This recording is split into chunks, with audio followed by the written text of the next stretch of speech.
Hello, everyone, and welcome back to Speakin My Piece, presented by Jazz Times in association with Rope-A-Dope. My name is Louis Marks. I'm here at the Rope-A-Dope Room just outside the great city of Philadelphia. Welcome back.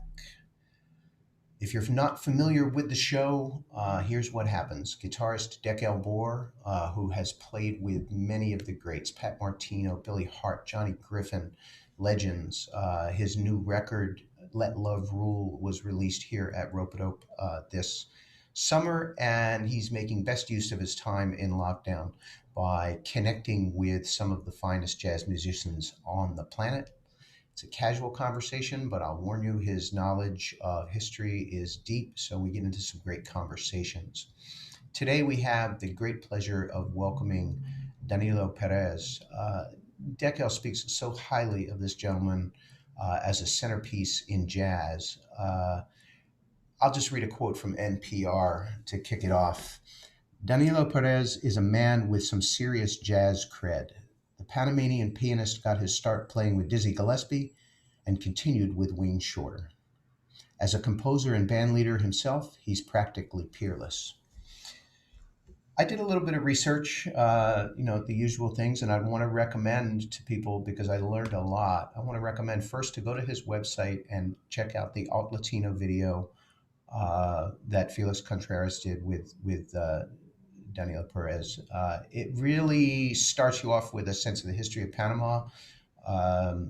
Mr. Perez is an ambassador for his country and educates people about the role of Panama and Panamanian artists in jazz. I also found that it goes further. I'm always impressed with musicians in my work here at Rope-A-Dope who are kind of world leaders. They're not only working their craft and performing around the world, but they're connecting people from around the planet and also supporting younger musicians who are coming up.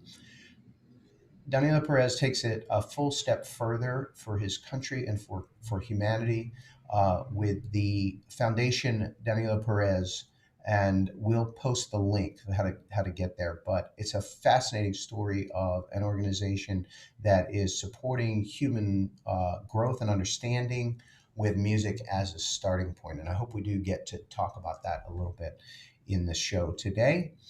Without further ado, let's drop in on Dekel Bor and Danilo Pérez. Danilo Pérez, Danilo, ¿cómo estás, maestro? How are you? Dekel, super well, man. Danilo, I love you. I love you. Why is this distance of virtual reality between us? We're more connected now, I think, because this. Because you know why? Because not even this resistance can block that energy. I can feel it all the way here. I don't even know what. It's too much for me, but I will say this. First of all, how are you guys doing? Are you guys safe? The family, the daughters, your wife, everyone is safe? Thanks the Lord. Everybody is safe in my life. We have one experience. We've been homeschooling for actually since they were born, so that gives us a little heads up, an advantage. Yeah, my wife is being very critical in this direction. And so in a way, we were kind of ready for this. We were not ready for a lot of the economical burden that brings, but a lot of reflections and growth during this time, Dekel, I tell you, a lot of healing going on, managing and balancing the energy. Energy is everything. Energy is everything. So Danilo, this series kind of resolves around artists and their new releases. We talk about different artists and their new album that just came out. So I want to congratulate you on my new album. I have a new album out, and the reason I'm congratulating you because the first album is called Let Love Rule. It goes like da, and it basically goes dum di dum to dum di dum dum da di. I'm basically stealing your line. So the first song. Second song is called Liquid Sky, and it goes and it goes it goes to ti da do ti da di, and it's basically stealing all of your music from that Montuno. Next one is, and we are one is it goes doom do dee da do do dee da, and I'm basically stealing from it. Doom do bing doom ding. I'm stealing all of your lines for my whole life, basically. Thank you, man. Funny, man. Man, I swear to God, I swear to God. So the album is doing really well. I'm gonna send you one, more than I thought it will do. But this series is about. I'm working on the new one, and since we don't have any backstage hangs anymore, Yeah. I'm reaching out to my mentors for advice. I have a lot of questions. I've seen you so many times with just pretty much almost any band that you ever, except for the band with Leon Parker. I've seen them. I mean, I've seen them all. We went. Avisha introduced us. I'm singing 95, 96, and then I saw you with Antonio, who was another good friend. We're gonna have Antonio in a month or so. And then the band was Ben and Adam. I got to open for you guys a few times. Um, but this is but you being an avatar was the biggest in my life. When the album was coming out, we had a CD release tour, and I sent you a message asking if you would guest on one of the shows, and you immediately said, I mean, usually people, they come back to you, said when, how much money, maybe this. It just said yes. Man, I love you so much. I just do. Thank you. So, Thank you, brother. um, so I have a couple of things that I want to ask you about, and mainly has to do with your process. When you, the first being, um, your very well documented history as a giant shows this arc that started with I think there was one before the journey, but you were recording with Tom and with David and a lot of other people, but you were emerging as a leader, as this incredible jazz pianist. But then it morphed into something that is, in my eyes, the most original music probably since Monk. I mean, what you do in your trio is it. I think it's hard for people to understand. Uh, it's a little more evident live. I see you guys almost like three birds migrating to Africa, and each one turns, like, your generosity with the bandmates. Um, it's unbelievable. You leave so much space. They can take the music anywhere, and you're kind of like the spiritual shepherd leading everything. But the way your vocabulary developed or emerged into what to me is just the most, it's the most unique and original voice in to my ears, really, since Monk. Um, what was the journey like for you? And I'm speaking about actual language. I mean, actual your process, the way you heard things. How did that develop? Wow, thank you for that introduction. That's a lot.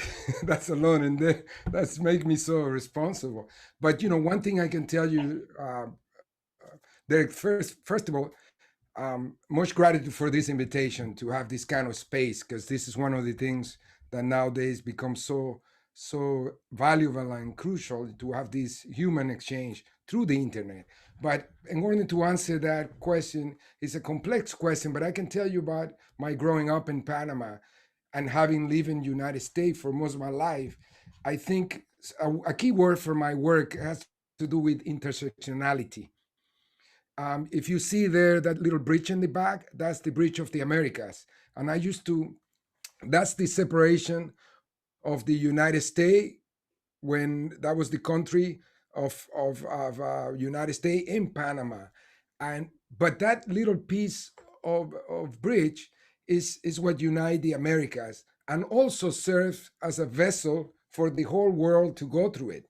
So since I was a kid, I was so many different countries going by, and I remember standing by and say, I want to make music that has that meaning, that is intersectional, that is inclusive, that represents who we are as a country. Panama is being crucial in terms of crossroad since the discovery of the Pacific Ocean, I would say. So that put the seed right there from the beginning, that my music had that virtual bridge component, This is the bridge that you dedicate the Sweet of the Americans on Motherland.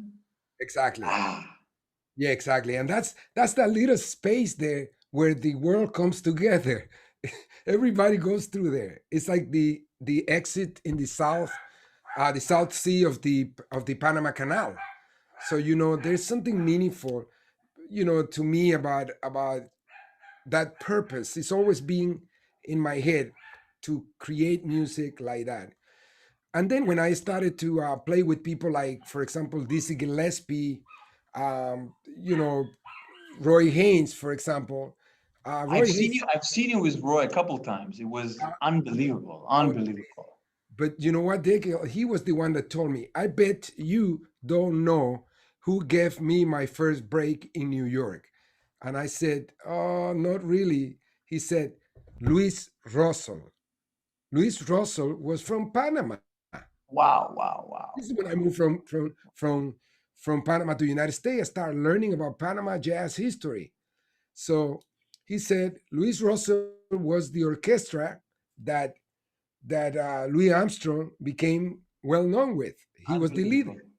And Unbelievable. then I started discovering Sonny White, who was the piano player with Billie Holiday Yeah, in Strange Fruit, the recording. Remember yeah, that? of course. And then Billy Coban from Panama, Eric Dolphy, Randy Weston, I didn't know Garnett, this.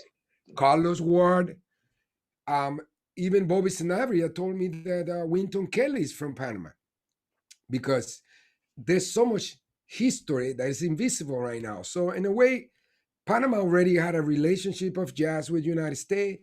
It had the multicultural aspect, the intersectionality aspect of, and then my dream is always being to kind of make music that has that component in what I do, a common tone for unification.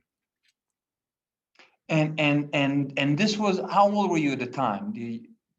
This actually came to me. When it kind of became a thing. Well, it actually, believe it or not, check what happened. I listened to the record Heavy Weather, and there was a song, a remark you made. I love it. Yeah, yeah, with Jacko. Yeah, Jacko and Wayne Solo on it. I didn't even know who he was. Wayne Solo just killed me. He made me cry. What is happening? At that time, I was about to start a career because I have made like a deal with my mother about going for a full career in electronics. I'm an electronic, um, I study electronic and music. So at that moment, I had to decide if I wanted to pursue music or continue electronic. So that song, I remember that song grabbed me, and it was around the same time I was starting to get more listening to jazz.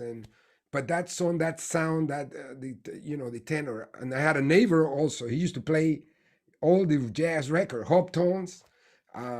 He used to play jazz really loud in our community. You had the merengue, the salsa, the And that, bachata, yeah, no yeah, bachata, yeah. the music from Haiti, the mabuya, tambu combo, soca, all of that is Panama.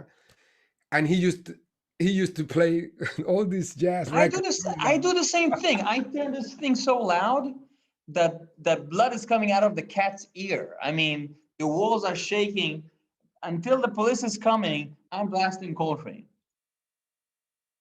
And also, uh, Derek, also my father is a singer. I know, So, I know, I know. and that has been in it. I'm not a singer, but I want my instrument to sing. So a lot of things. And I also want to connect to the percussion, West African connection of this music, and the Afro American experience and the Latin experience. So that has been my quest in terms of sound, and through my life, really be researching the history of our music, researching the power of music in society. Those are the topics I try to pursue in my sound. And how does that relationship between sound and also between you and the piano, how, when you look back on those years and you look at the way things are now for you and like your daily relationship with the piano and with music, how did that evolve? Like what changed for you? What does it look from? I had some amazing mentors, and I had to start with, mentorship is really crucial in my life. I had some mentors, starting with my dad. My dad taught me the importance of music as a way to learn mathematics, geography. He taught me the whole curriculum when I was a kid through music.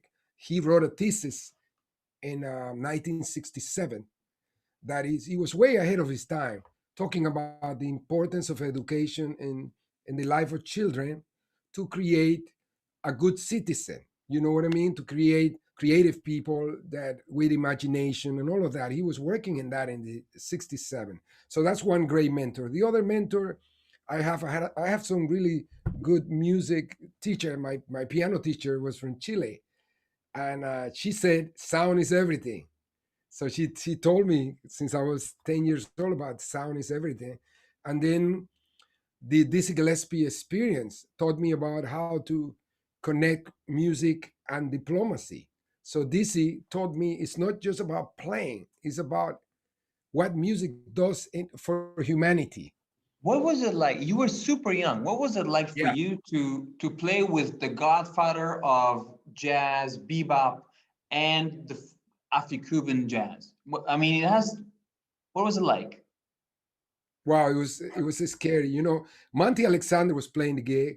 I have already played with Paquito da Rivera, Claudio Roditi, Sly Hanton, so, James Moody a little bit. So they recommended me, especially Paquito put a recommendation. They had a last minute emergency. I think Monty Alexander couldn't go to the first gig, which is the live at the Royal Festival Hall. So that was my In first gig. London. No, yeah, It's a, London, no it's a big rehearsal. gig. And I caught an ear infection. So you can see I'm wearing, um, some kind of cotton because my Yeah. ears. And I'm like, oh my God, I need my ears today. But anyway, Dizzy Gillespie was one of the most inspirational figures in my life. Not just because the genius of his playing, but because the purpose behind his intention. Somebody asking, I was there, they asking, how do you want to be remembered, like, by? And he said, as a great humanitarian. That's why he answered, and he taught us about the power of music for diplomacy. Really, and also the importance of language in when you're playing. He was, there was a part that we had to play over upa pada, Yeah. and we were playing pa pa pa para para para para da. And he said there's no pa pa pa in this music. Is he say do be shabu bu that and that mudat, swallow those notes. So that was incredible. And we were driving in a long tour. We were driving in a van for like 7 hours, and he took the time to teach us about language and bebop. It was I have fascinating. to tell you that with many of my mentors, those really long rides, those 7 hour long rides to the gig, are probably the most. Sometimes they are more cherished in my memories as a person, as a human being, than sometimes more than the music. I mean, we would go with Reggie Workman on these really long train rides, Hmm. and he would speak about such spiritual things that I wasn't able to understand in any way, but it kind of sinks in a way, and his intention sinks in. And Absolutely.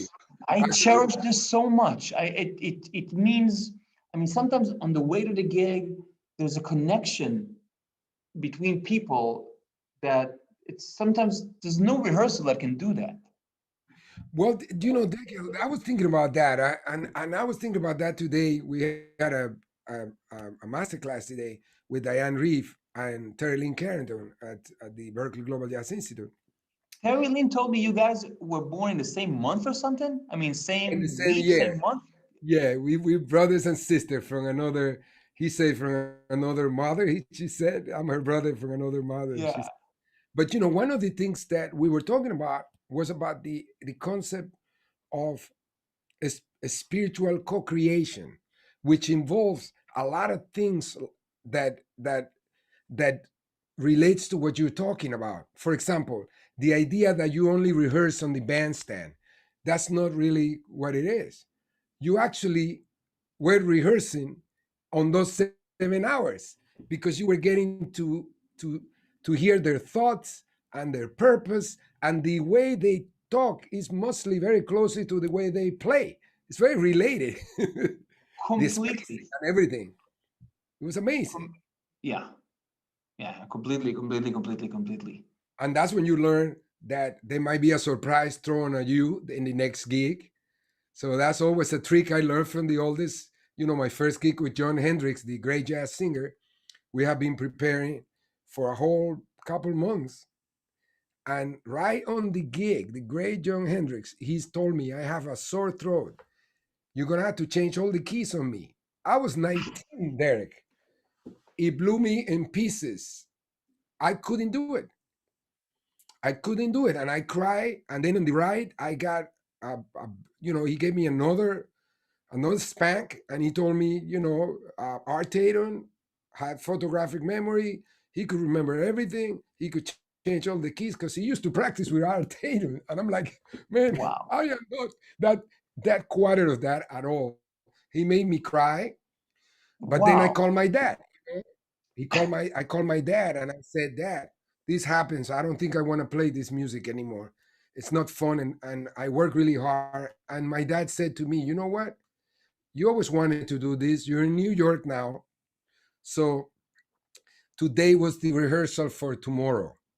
Music is a delicate power to change behavior. So change, learn everything in every key. Go beyond the lines of duties.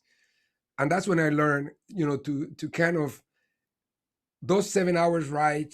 If Yeah. Wayne or Roy Haynes or Dizzy Gillespie or of all my peers, Terry Ling, we get to rehearse there. We get to talk a lot. I want to know about their life. I want to know who I am working with. I really want to feel them. And that's where you learn a lot of things from them, and a lot about the choices they make when they play music. Yeah, of course, of course. I was always really into songs and playing guitar. There will always be a gig for you if you can comp for a vocalist. I mean, you might want to play like Coltrane, but if you can comp and play just simple, beautiful things. And a lot of my mentors, actually, you know all those people you work, all of them, with Cassandra, with Claudia, with Luciana, with Sarah, and uh, like I always love working with vocalists, and I always felt that you had that thing as well. Like there's there's this one album, Across the Crystal Sea, where you just play. It's there's you are the vocalist. I mean, that's the only you play the most. The notes are so big, and Yeah, and you take your time. You have this way of playing. It's almost like listening to Billie Holiday or something. For me, thank you. Wow, it's a huge album for me. thank you. One of the most challenging experience I had in my life was that recording. And I tell you a couple things. First of all, Klaus Ogerman, it was a complete genius. I mean, that man knew how to create conversation. He knew how to open this space for you. He was very mysterious at time. Um, What kind of preparation went into that album? None. He didn't send me anything until the day before, and he planned it that way. And one of the things he told me is like, I have heard you playing with this redeeming quality in your music. You redeem to the space that you are in, and that's what I need. I need your vocal side. That's exactly what you said. I hear vocal in your playing. I need that for this recording, and I need to to be able to leave space in a way that if you think it's not enough, leave more. Wow. So the way he coached me, and the setup was amazing. Now you have Klaus Ogerman, Tommy Lipuma producing. Klaus is sitting in the middle of the Avatar studio. I have Christian And McBride. Tane, right? What Tane was playing, right? No, that's Luis Nash Ah, and Luisito Quintero on percussion, and Cassandra Wilson. But this is the interesting thing. One of the hardest improvisation I have to do, I did it with Christian McBride. What it was he had this low section that he wanted only to hear voicings as a solo. I have never been, he wanted whole note as a solo, no other rhythm. So Christian and I are playing like this, like, oh, and he has almost like figure bass, basically. He has the bass notes, and I have to solo. And I don't know if Christian will remember, but that has been one of the most scary moments in my life to do a solo. Danilo, Christian always tells me so many crazy stories about playing with you. I mean, we can do an episode just on that. But I always think that you bring so much vulnerability to that album. I mean, it's really unbelievable, because I think when the younger generation, when they think about you, they think about the fearless trio leader and the fearless catalyst behind the quartet. And that album is just pure vulnerability. It's unbelievable. Yeah, I remember leaving the session, and this is what happened. And so this is a piece of information that is really, really interesting. It wasn't supposed to be my record, and after the record was finished, Mr. Klaus Ogerman called me to before I left, and he said, I've been listening to what you just played, and he said to me this word. He said, "This is the record I wanted to make for a long time," and it's you. He said the same thing. You're bringing a voice quality to it. You and Cassandra. I wonder how you would feel if you're playing really shine through. How would you feel if this become your record? And I went speechless. I couldn't say anything. I was like, he said, you sounded so good that what you gave to the music really sounds like I am orchestrating things around what you're playing. And I couldn't believe it. I almost started crying just because I never imagined that would happen. And when I listened, I was scared because, as you said, I had no idea. I couldn't measure if it was good. I don't remember the tracks. I'm sure Christian neither, because we just got in the studio and went for it. And when I listened to Across the Crystal Sea, I started crying. I couldn't believe it. I was like, wow, I don't remember. And remember, we didn't play with the orchestra. So our parts were It truly. was just trio? You guys Yeah. tracked trio? Yeah. So we were imagining. There was a little keyboard giving us guidelines. But that's why you feel that vulnerability, because we don't know what was coming. There is a song, Purple, something, the Purple, um, I forgot the name. I'm sorry, Dekel. But I hear that's the way that it usually works. That even with Brecker, Bill Evans, he tracks these guys, and then he tracks the orchestra, which is Yeah, we had no idea. You asked Christian, we had no idea. We were playing by intuition and by what Mr. Klaus Ogerman was saying. every time Christian says that every time he plays with he has no idea. So it could be with this at a time. But I remember the times he played with us. He's up in the quartet. Um, he said this. yeah, He I said that he's looking at the page, and you guys play like the Three Marias and the repertoire of the band. And he says he goes through the page once, and then everything he plays and everything you play doesn't sound like the same song anymore. Like you took it to so many new places. You know what happened? We were playing actually.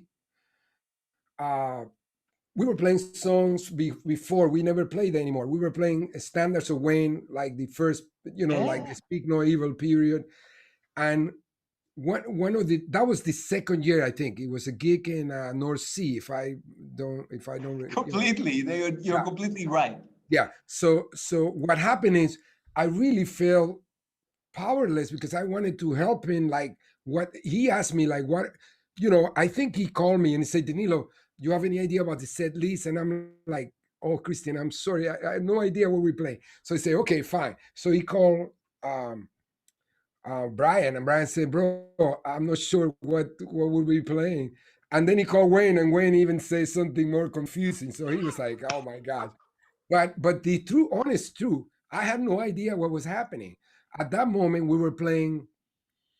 Wayne was going anywhere. He was just starting anywhere. I know that feeling he felt because that was my feeling too. It was like fear training. That's what I call fear training. It was like an ear training class, and you would panic because you had no idea what was happening. But he came through. He's such a fantastic musician, and he just, I mean, I always enjoy playing with him. He's just, I mean, brilliant. I think what he's talking about. I'll give you an example. There's a pile of records here. We'll go to it in a second. But on one of the things on Emanon, one of the vinyls. Are you into vinyl at all, or you're just kind of that your I thing yet? love I love vinyl, but because they went out of fashion. But we have, my daughter just got a record player for vinyl, so we're Ah, gonna. nice. Which one did you get? She just got nothing fancy, just simple one. We're gonna get Yeah. a really great one. It's like drugs. It's a gateway drug. Next, it's gonna daddy, can I have the credit card? I need a new record player. But Wow, yeah, so I gotta get into it. this thing has the Three Marias on side C and the Three Marias on side D. They don't sound alike. No. So brace yourself as a listener to the Wayne Schroeder cricket. We'll get to that in a second. Here's But the truth. yeah, Dekel, but it this is, I mean, this is something that early on I recognized. It activated um all the humanity in us. Wayne has a capacity to not only mentor us to music but also activate the humanity in you. So in a state of rejection, Wayne has an incredible practice in Buddhism that he actually practices in the bandstand in our life, and the level of generosity has been incredible. But there's one thing that triggers this. I tell you what it is. We work so hard in what we do. We want to figure out the chord changes. We listen to things. We like very serious in what we do. But then all of a sudden, you're taking away that blanket. It's like non-judgment. You can't judge when you play. And all of a sudden it's like, okay, let's practice. I'm not gonna tell you what I'm playing, what tonality I'm I'm I'm playing, neither a set list. So man, every time I walk on a stage, and I know this is the feeling of John and Brian, we were nervous, even to the last year in Panama when we play our last gig together. I have a little bit of nervousness, and I think the How, nervousness means how do that I you can. how do you prepare for something like this? I mean, That's a great question, Derek. When I started playing, one of the things that, in terms of we were improvising, one of the crucial aspect I have to shift was the idea of starting a song and finishing. So when the resolution for the end came, I always wanted to give a home base of here's the tonic, boom. And Wayne, this is the only time Wayne was very vocal like that in music. He would say, no, no, no, no, no, like that, like no, no, no, no, no, no, don't resolve. And I, I couldn't understand that. he goes, so I went and asked him about the resolution. He said, Danilo, life doesn't have a beginning, neither an ending. And I want This my is music to sound something. like that. This is something that I learned from you. Uh, I studied so many of your tunes, and your tunes don't live in a ABA or a full bar phrases. I mean, it's however long it needs to be, and that is to me is it's kind of like your tunes. They're not like boxes. They're more like flowers. They grow the way they grow, and that changed my life really as a composer, if I can even call myself something like that. But I'm of that generation that got to see you guys a lot. I mean, a lot, once, twice a year, and we would. I was in New York, and a lot of our friends were in the West Coast, Dana Stevens and all those guys, and we would swap tapes of like bootlegs of you guys of the quartet, and we would go to the concerts. And there's no way to explain, I think, to younger people what was the experience of seeing you guys live. It's as if someone is taking you on this journey to outer space. That's the only way that, I mean, you can get on that Wayne Shorter Quartet train, or you not, or you can go home. There's no, it's not entertainment. It's not a show. It's not it takes you on a journey. It really is. It's kind of unbelievable that band existed. I I have many funny stories, but I have one that I always go back to because um, the first time, first of all, Terry Ling Wait, recommended wait, wait, me. wait, wait, wait, wait, wait, wait. Don't go there. Don't go there. Yeah. This album changed my Yes. life. Yeah, that's my audition. That was my audition. That was, So I don't think I ever told you this, but Bob Saden is like my musical dad. He's my biggest mentor. oh wow. How So say hi for me. Wow, I it's been will, a I will, long I time. will, I will. And before this came out, we just got in touch, and I got a hold. There was someone that worked at the label, and I got myself one of the pre-copies. And I ran him in the street, and I said, "It sounds amazing. I can't believe it." And he said, he said that something. This was before the album came out, like a week or so. And he said, Mm, "This." He doesn't talk a lot. He said something crucial was born that day. absolutely. And it took me years to understand, because if people are if people are in the know, Footprints Live came out before this. So we Hmm. always thought that you guys were already a band. But this was like the initial meeting. And I remember the track with Happiness. Actually, Robert Sadin has I just recorded Motherland before that, and he heard that combination with Patty Tucci and Brian playing the three of us. So when Terry Lynn couldn't make the recording that we had in New York, they called Brian, and it was the Sacagawea track where you can actually hear at the end, you can hear a little laugh from Wayne, like ha ha ha, like Yeah. that's Wayne.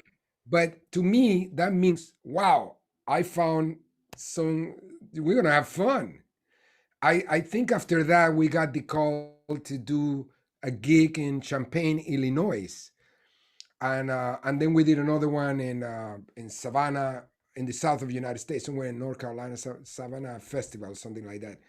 But I remember that record is crucial. That was my audition, and in that record there is a piece, Vendiendo Alegria, Yeah. that had a van, and in the studio, you know, I started. I think I don't remember the Where the record, where but the it was voicings the voicings there were weren't written, right? They were not written in. down. Yeah, Wayne was writing like a classical, like he writes like a Yeah, yeah. classical composer. He writes the voicings. Yeah, but then he said, "Run away from it." do your own thing. So in a way, what happened there, it was an open vamp that I had to improvise with colors and voices. So it he said, Danilo, he stopped the recording and he said, Danilo, you had to put some water in those chords. And man, that was my audition. I'm like, what is happening? This one was in LA actually, before New York. And I got confused. So he stopped. I went back to the hotel that night and put the TV on. And all of a sudden, a soap commercial comes in and it started. You know,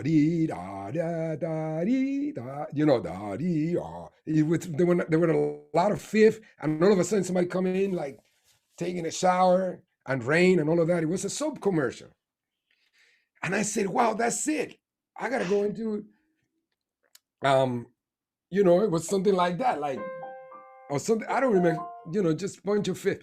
Anyway, I wrote different colors, and the next day I came back and played. He called the same song, and he said, Danilo, that's it, water chords. But then he looked at me and said, but the water has to be really clean. So what he meant 5 years later, I found out what he meant by clean. It was a major second that were in those fifth. Check the level of detail this man is living on. Unbelievable, So unbelievable. you were asking me, how do you practice? Look, one of the things that I recognized from the beginning, I heard Wayne does a lot of sounds. Like when we start, he would say like, yeah, you dig, like ideas. There's always an idea, and he goes like soundtrack. And I realized that I have to shift my practicing. The way I've been practicing until there wasn't giving me this license to expand my imagination. I need to connect more with I needed to connect more with visuals. So I took a series of the comics, and one of them was Tom and Jerry. And I spent a long time, maybe like a month, 2 months, 3 months, practicing daily, listening to their music and watching the comics, and then taking the sound out and following the music. Unbelievable. Unbelievable. And Unbelievable. the next time we play Deco, I did that. And Wayne looked at me and said, comics. Wow, wow, wow, That's wow. what he did. He said, comics. I say, wow, this man is so connected. I So have to tell you that as a listener, uh, uh, uh, what I heard that made a huge impact on me, because I couldn't transcribe all of your voicings, but the most important thing for me was that before Wayne, a lot of your music had this humane direct thing, but after Wayne, your own music as a leader, um, Motherland, Until Then, um, the stuff on Mac, of course, everything has a question mark now. Every musical sentence doesn't have, it always has a question mark. It always takes your imagination somewhere. And that's huge. Like for us as the younger generation, the shift you made was huge, huge. It's a huge shift in consciousness as a person, as a human being, and as a musician. It made a huge impact on all of my friends in New York. We would talk about it. Myself, Aaron Parks, Ambrose. We would talk about the way that Nilo is finishing sentences. wow, thank you very much. That's humbling to hear, man. I tell you, spiritually, a transformation happened to me during those times. Actually, meeting John, meeting Brian, all the great people that I've been around. But I was having difficult times with who is my wife now, Patricia Sarte Perez, and it was right at that beginning of a new era for me. with Wayne, starting with Wayne, and I was at the through of Motherland with Luciana, with Danny, all these Adam Cruz, Esiet. So I had to make a significant choice there that I know now that I did it intuitively and was the right one. And I tell you, it has nothing to do with music. It has to do with um, I wasn't really committed. The idea of commitment for me, it was questionable at that moment. And when I joined Wayne, I asked in a musical question one day, and I said, Maestro, what do you think I should what do you think I should work on? And he looked at me, and I thought he was going to say, you need to check out more classical music, you need to go and develop this and that and voice. And so he said to me, you need to get married. Wow, wow, wow, wow.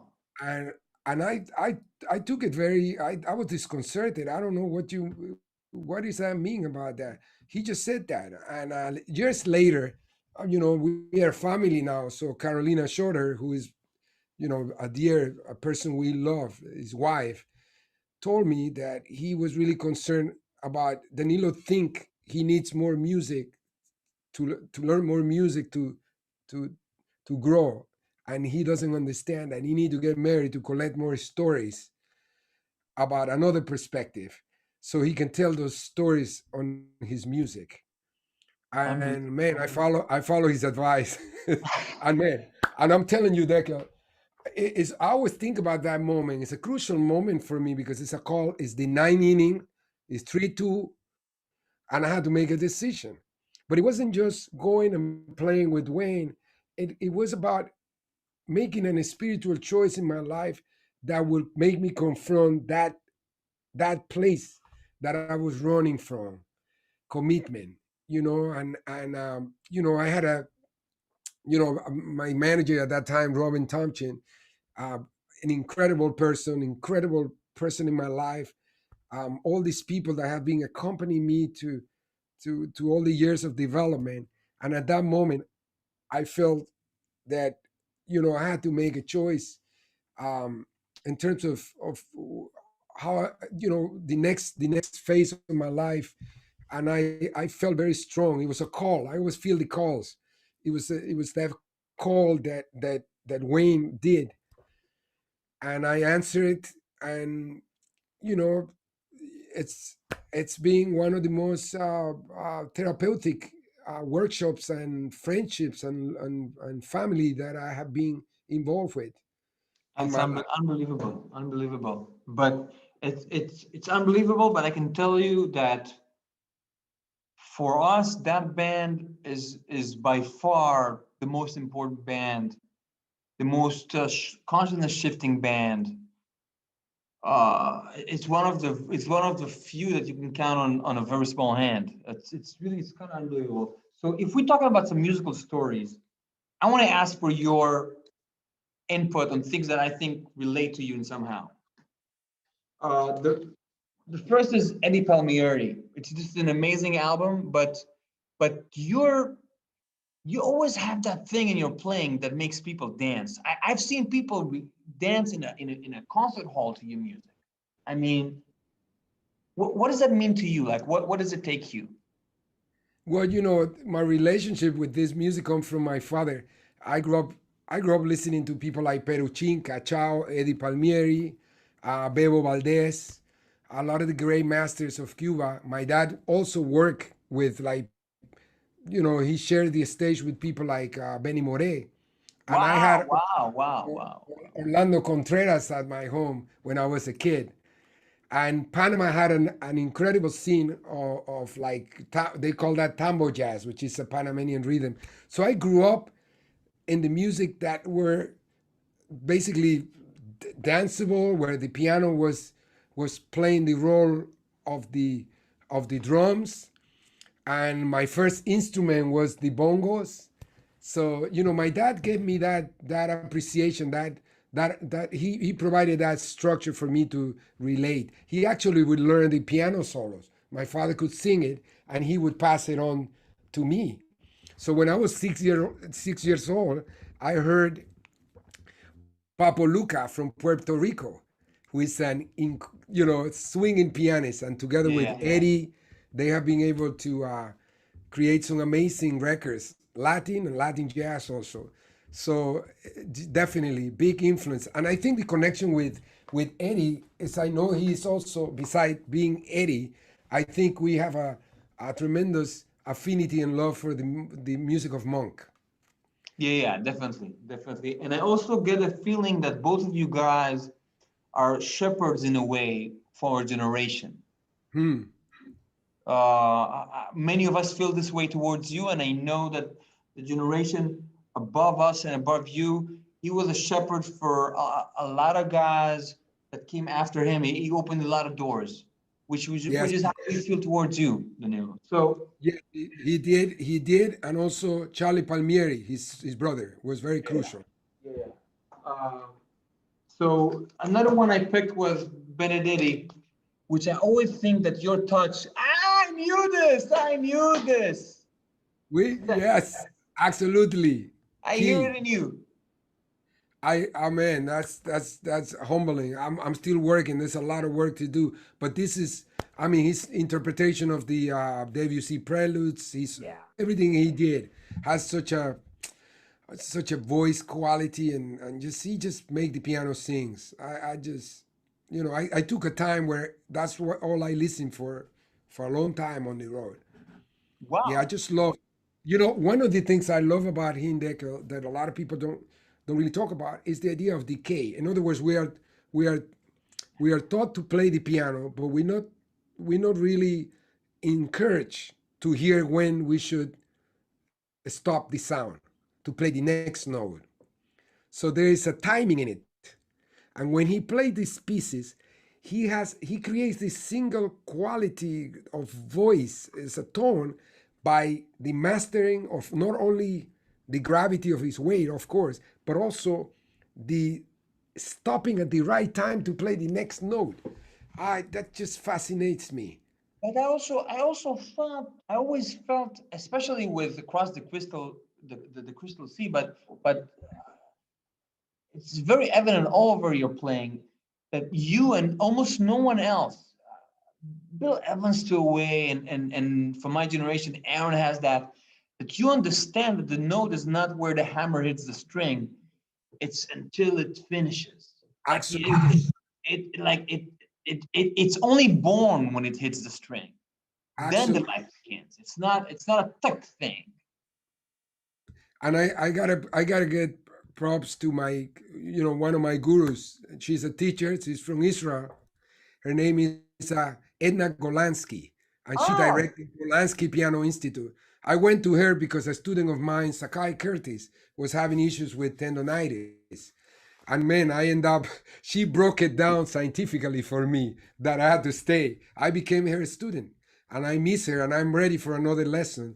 So if she's tuning in today, or maybe have a chance to watch it later, I just want to send, she really encouraged me and really taught me about how to work and get a sound with less effort. And I'm grateful forever for that. Have found her in my life. but that's something that a lot of your students say. Zakai says that I played a lot with Luquez, with his brother, so I know the whole family really well. You go to Hartford, and that family, they're like the mayors of Hartford. It's like the Godfather. Everybody knows Absolutely. them. Everybody kind of sees them. It's unbelievable. Man, the Um, first time I saw them playing Dekel, they were little kids. And we were playing an open gig in Connecticut. And all of a sudden, this band opens for us, all kids. And, Richie Balche, Richie, right? Richie. Sakai, all of the, man, they were blowing. They had the vibe down. And we were like, whoa. So, Unbelievable. yeah, it's so talented. Amazing. So I'm gonna pull this Keith Jarrett, My Song, which I always felt, I mean, that had a thing for you, the compositions, the way they interact. It's like your trio is the way you guys interact. There's such openness, there's such family values. And as I said, there's no one leader almost. Um, I love everything he did. I you know, I gotta be honest now. I'm older enough. I can say this. I was so in love with him during the '80s. I mean, '80 when I got to Berkeley, I got to. There was a record also he did with Kenny Weller. Remember, Kenny Weller? Yeah, New High. Yeah, New Highs. And I follow him and everything. You know, with Art Blakey, like Unusual Things, and all the records he did with the European band and with Dewey Redman. And I learned a lot of his solos with the trio and everything. But I was going to ask you about the band with you as well, but yeah, enough. One is enough. but I gotta be honest. One day, I I felt in my heart that I was too in love with him, so I boxed it. I boxed it all of his recording, and I was so emotional about it, and I'm like, I'm sorry, Keith. I adore you, but I need to find another connection. He didn't allow me that influence didn't allow me to connect with the beauty of Thelonious Monk, to be honest. And what I ended up doing was putting all those vinyls, and still have it. They're boxed, they're with tape, they're wrapped, and tapes actually, live recordings and all of that. And I blocked it up for a long time, and then I got into the Monk fever, and I think I found my groove in there between Monk and So Keith. let's talk about the Monk fever. I mean, I was I was either going to take this because you play a lot of those tunes, or I was either going to take the trio with Twinkle and with Max. You have a very very strong thing with that. Absolutely. And I tell you where that connection finally hit me. I have been playing music. I have a question before Ah, you begin. yeah, sorry. The septet thing with Marsalis, where you guys played Monk, was before Panamonk? You read my mind. Yes, it was. Well, you read my mind. That's what I was going. That oh my God, watch it, Dekel, you mind reader. That's what exactly was gonna. That's the story I needed to say, because um, even though I play Monk's music, the whole repertoire with basically a lot of his music with John Hendricks during the '80s. When Sarah Chestnut left the group, I became the pianist for that trio. Um, it wasn't until this tour I did in Poland, I went as a sub for Eric Reed. I was telling him a month ago, or a couple of weeks ago actually, and they played Monk in a certain way, with a certain Caribbean feel, with a certain New Orleans groove, that it was the entrance point for me to connect Monk to my folkloric music in Panama. It was Wow. easy. It was like when I heard pop pop and the way we play other things, I heard the connection. I felt the connection more than I heard it, and I felt it. So right away after I came back from that tour, Panama was born immediately.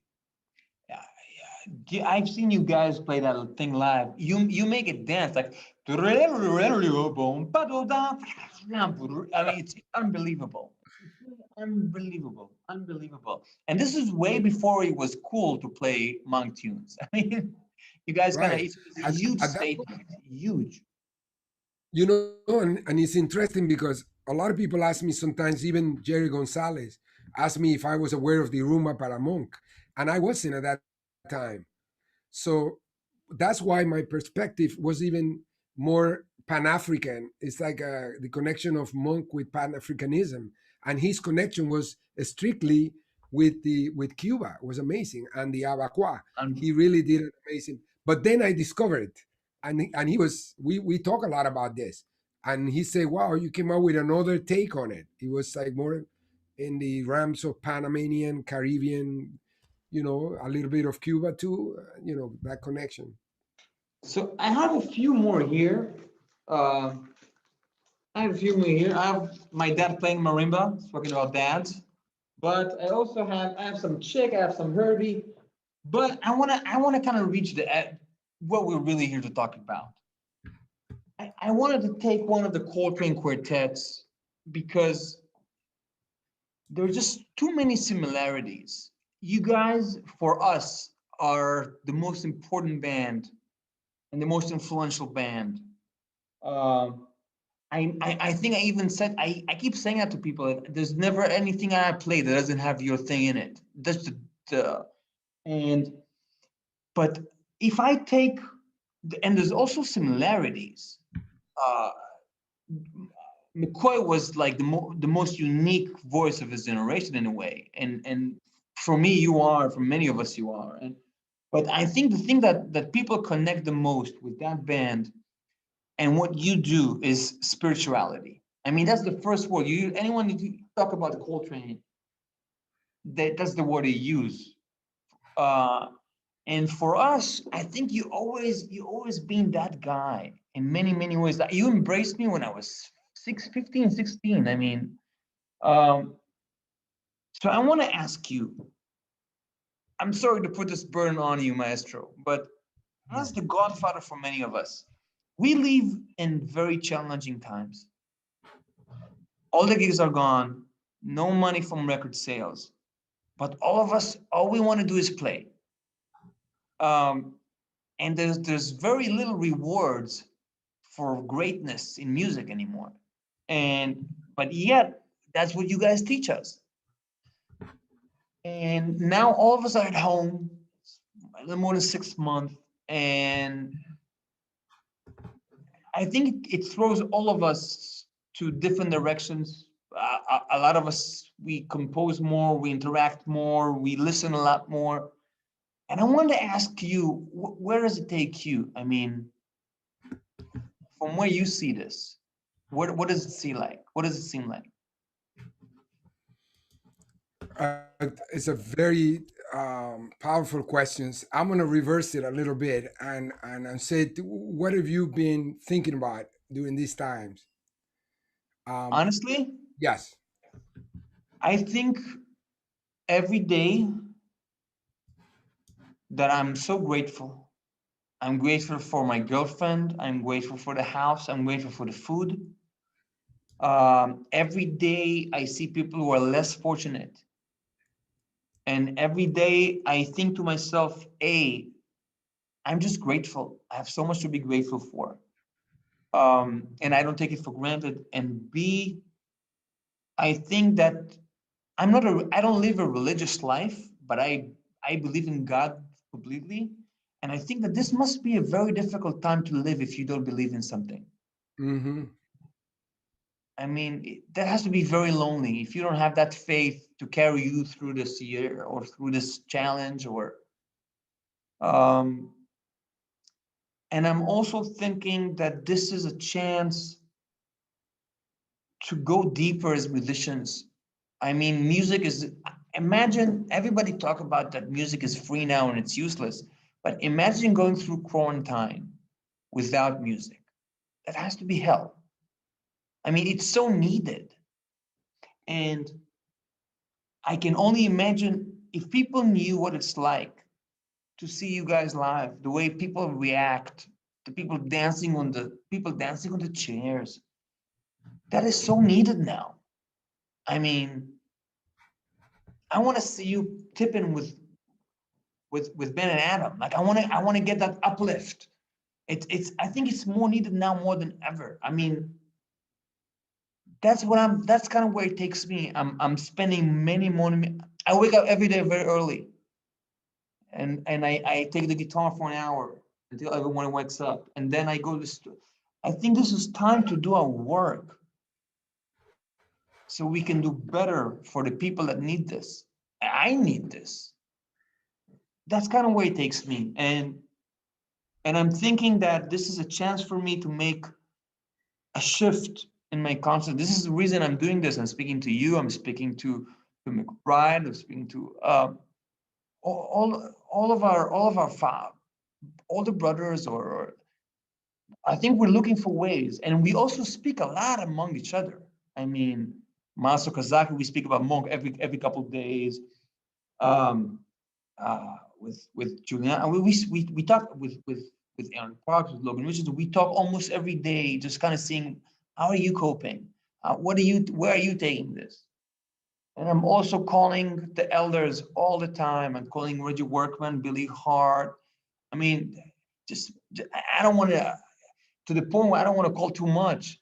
I just text, everything's okay, anything I can do, because they've done so much for me. I mean, I want to be there in Jersey, bringing them groceries. I mean, I have that responsibility now because they took care of me.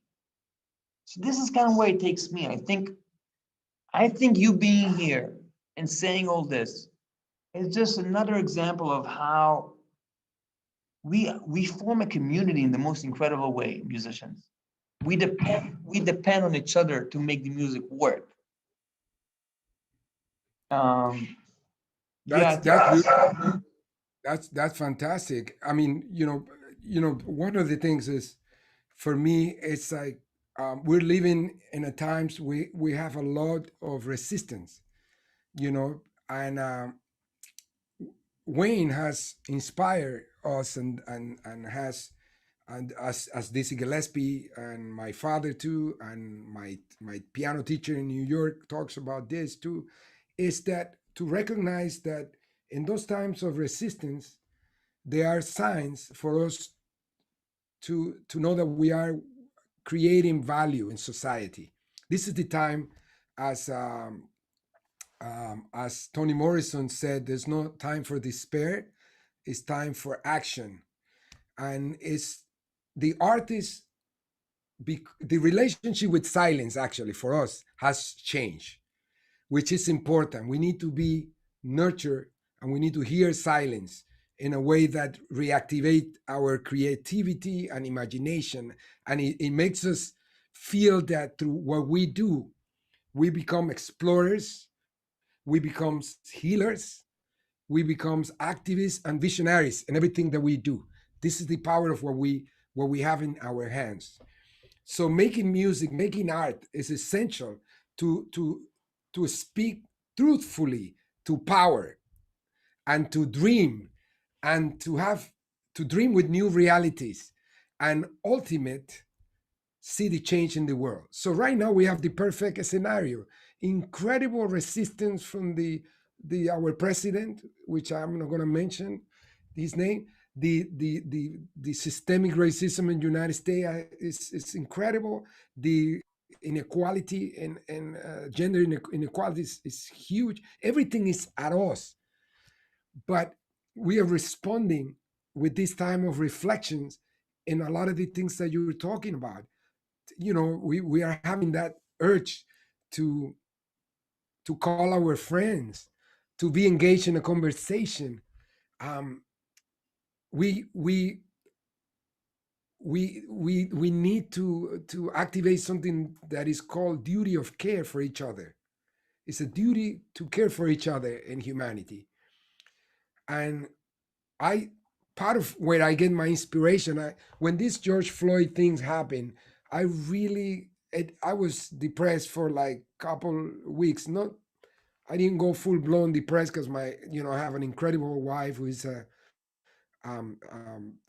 activist, like myself, and it's a blessing, just to put it that way. So she just said, "Look, this is the moment that everything you fight for, all your dreams, and everything you believe that music can do for the world, has to be activated." So I put more energy in the Global Jazz Institute, in the Berkeley Global Jazz Institute, which is an institute I founded with this idea that music serves the opportunity to humanize us and to create more uh, positive citizens in the world. So you see, so now I'm getting the energy from the students. I'm feeding back from all of you, that the music you're making. But one of the things I notice is that for many years there's certain topics that we can't avoid and that we need to address. And one of them is systemic racism. We need to address that. This is the cancer of United States and the world in many ways. Marginalization, poverty. So, my purpose always being behind what I do, the purpose of why I do what I do is because I want to dream that there's a solution to all of this. I want to keep us motivated to be living. I want to find a way to humanize myself and help to humanize more people. This cannot go on, man. The way we have been dealing with the earth, climate change. I mean, it it's time to change, and we have this incredible power in our hands to teach us and awaken sensibilities in the world. So we must activate it. I believe every musician nowadays has to come out and with their instrument try to work in the story to unite people. It's time. We're seeing those things that we're so far away about, challenges. Look at the way you're reinventing yourself. You're creating these new spaces of collaboration. See, from this to playing together, it's going to be very close distance. This is like interaction, human interaction. And I get up one day with more energy than others, but I gotta tell you, when I hear the type of conversations I have with my daughters, for example, and my wife and my son and my friends, and the way they are thinking, man, it's so incredible because it reminds me of this quote of Toni Morrison. She said, "Today is precisely," she said, "this is precisely the time when artists go to work. There's no time for despair, no place for self pity, no need for silence, no room for fear." She said, "We speak, we write, we do language. That is how civilization heal." And I remember that. That got me going. That's how I feel. I wake up early because I feel I need to get to work. Danilo,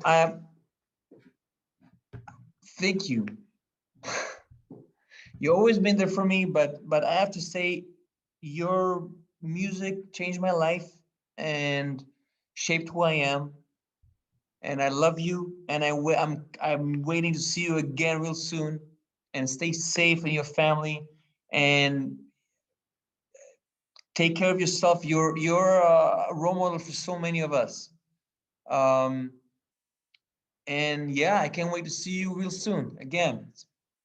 Thank you very much, Dekel. This was very inspirational for me.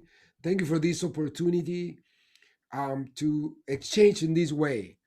And Your humility is too much, Maestro. Your humility is too much. I forgot to mention anyone who shares the stream from Jazz Times with their thing. Mac Avenue will be giving away Danilo's album with his brothers, with Brian and John. It's an amazing album. Um, and there's been a lot of talk about a lot of albums today, but I can tell you that go and listen to all of them. They're unbelievable. Um, and next week we have someone who wants to say hi to Danilo, another Hmong guy, Fred Hirsch. Fred says hello. yeah, say hi from me. I will. So yeah, Danilo, thanks so much for coming. You're so amazing. I love you so much. Thank you very much, man. Love you too, and thanks for this, for opening this door for all of us. I'm hoping to see you real soon. Yeah, we have a lot to a lot of history together. Yeah, definitely.